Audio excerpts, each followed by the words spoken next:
Bwana Yesu asifiwe. Bwana Yesu asifiwe sana. Mimi nilikuja hapa, mtoto wangu alikuwa na uvimbe.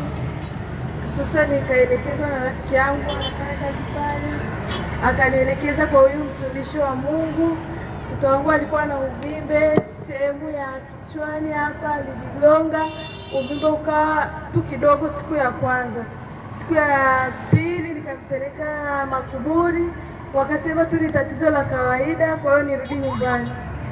Jumatatu nikampeleka mtoto Palestina kwa sababu uvimbe ulikuwa umeongezeka. Nilipotoka Palestina wakanipa rufaa kwenda Muhimbili. Nilipofika Muhimbili wakampiga CT scan ya kichwa, mtoto akawa anaonekana damu zimevilia kwa ndani. Siku ya Jumatano nikaambiwa nije mahala hapa kwa mtumishi, kwa sababu Muhimbili pia walitaka kumfanyia mtoto, walitaka kufanya operation watoe zile damu. Nilipofika hapa nikaombewa, niliporudi nikaona mtoto uvimbe umepungua kidogo.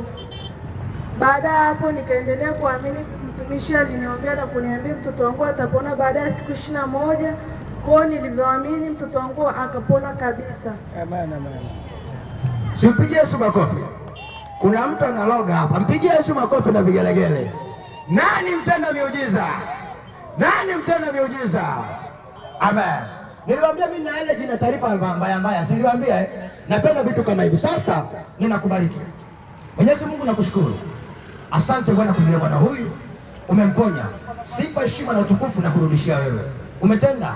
Bwana ninakuomba uzidi kumlinda, uzidi kumtunza. Mtoto huyu azidi kufanyika baraka. Mtoto huyu Bwana ninakuomba utukufu wako uonekane katika maisha yake. Katika makuzi yake umtenge mbali na mabaya, umlinde na kumtunza. Katika makuzi yake awe ni mtoto wa baraka, na fadhila hii kutoka mama yake asije kaisahau. Nimewabariki katika jina la Yesu Kristo. Amen.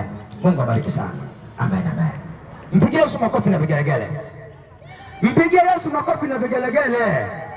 Amen. Mungu abariki sana.